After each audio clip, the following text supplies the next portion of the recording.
Salut à tous, et bienvenue sur Graphique Info. Norberto, bonjour. Oui, bonjour Juan. Vous êtes à Lomé, soyez le bienvenu, nous vous écoutons.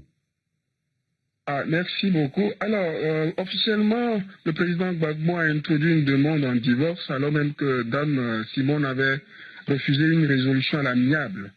Alors, ma préoccupation, c'est de savoir, est-ce qu'on sait exactement quel est le fond de cette séparation et quelles seront les conséquences, quelles peuvent être les conséquences pour le parti FPI, sachant que ce parti a été fondé par Simone Gbagbo et Laurent Gbagbo. Ah oui, et Simone Gbagbo est d'ailleurs toujours vice-présidente du FPI. Bonjour Pierre Pinto.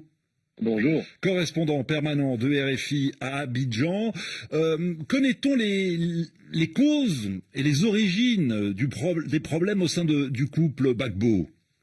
Alors c'est difficile à dire dans la mesure où on n'est pas dans l'intimité du couple, même s'il y a des choses qui ressortent nécessairement puisque c'est un couple politique naturellement. Alors Laurent Gbagbo et Simone Gbagbo se sont vus donc à l'aéroport le 17 juin dernier pour la première fois depuis 10 ans, pour la première fois en fait depuis l'arrestation, leur arrestation à la résidence de Cocody en avril 2011. La légende dit qu'à ce moment-là, au moment de l'arrestation, Laurent Gbagbo aurait dit à ses geôliers de maintenir Simone éloignée de lui.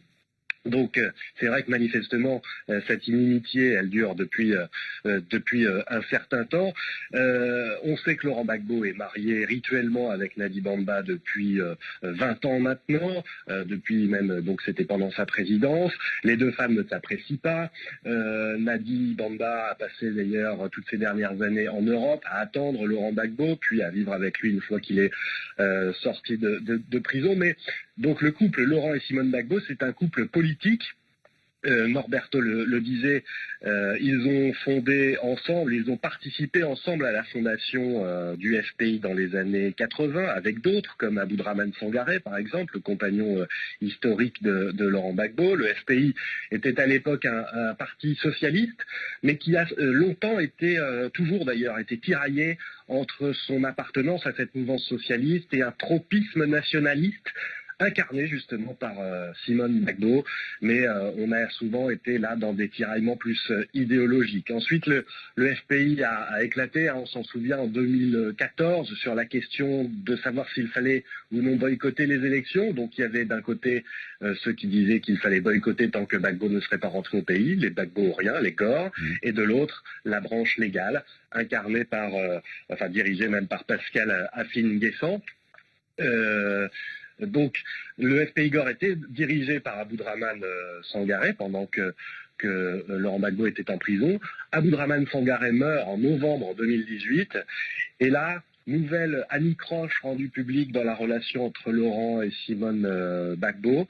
Laurent Gbagbo, qui est toujours officiellement président de cette branche Gore, refuse d'en confier l'intérim à Simone Gbagbo, qui est pourtant la deuxième vice-présidente, le premier vice-président étant Aboudraman Sangaré, et il préfère en assurer l'intérim lui-même et en confier, on va dire, les opérations à Souadou. Donc c'est un désaveu clair à ce moment-là aussi pour Simone Gbagbo. Pour autant, depuis lors, Simone n'a eu de cesse, elle-même en sortant de prison en 2018 aussi en Côte d'Ivoire, d'appeler au retour de son mari au pays, tout en continuant de suivre son propre agenda et de faire émerger d'ailleurs son nom de jeune fille qu'on n'entendait pas avant, Simone Eivé. Voilà, qu'elle pose comme une marque comme ça pour un peu se démarquer de son patronyme d'épouse Gbagbo. La séquence d'il y a 10 jours, Juan, est venue un peu confirmer ce qui se chuchotait depuis des années, c'est-à-dire que tant personnellement que politiquement, le fossé se creuse entre les époux Gbagbo. La séquence de la femme répudiée à l'aéroport, on a tous vu les images de Laurent Gbagbo faisant ce geste en lui demandant de partir, puis le dimanche, le retour symbolique de Laurent Gbagbo dans la communauté catholique après des années passées dans le giron évangélique avec Simone Gbagbo, puis enfin cette demande de divorce que Norberto évoquait tout à l'heure. Tout ça, ça confère à Simone Gbagbo une espèce d'aura de femme répudiée, humiliée et qui semble renforcer sa popularité chez une partie de la population, en tout cas chez les femmes notamment, et une popularité donc à laquelle elle travaille depuis qu'elle est sortie de prison en 2018. Peut-être aussi, donc, ses détracteurs affirment souvent qu'elle doit tout, en fait, toute sa carrière politique au patronyme qu'elle porte, au nom de Gbagbo qu'elle porte, et que sans ce nom, eh bien, elle ne pourrait pas avoir la main sur le parti. Elle essaie de faire connaître son nom de jeune fille, Simone Éisée, et apparemment... enfin voilà, donc elle ne cache pas ses ambitions politiques. Alors le risque, oui, c'est d'avoir une nouvelle scission au sein du FPI, un FPI à 3 têtes. Donc l'Égor vraiment pro Laurent Gbagbo, la branche ACI donc qui existe depuis 2014, et puis donc une troisième branche dirigée par Simone Gbagbo. Qui essaie de capitaliser sur ces événements de ces derniers jours.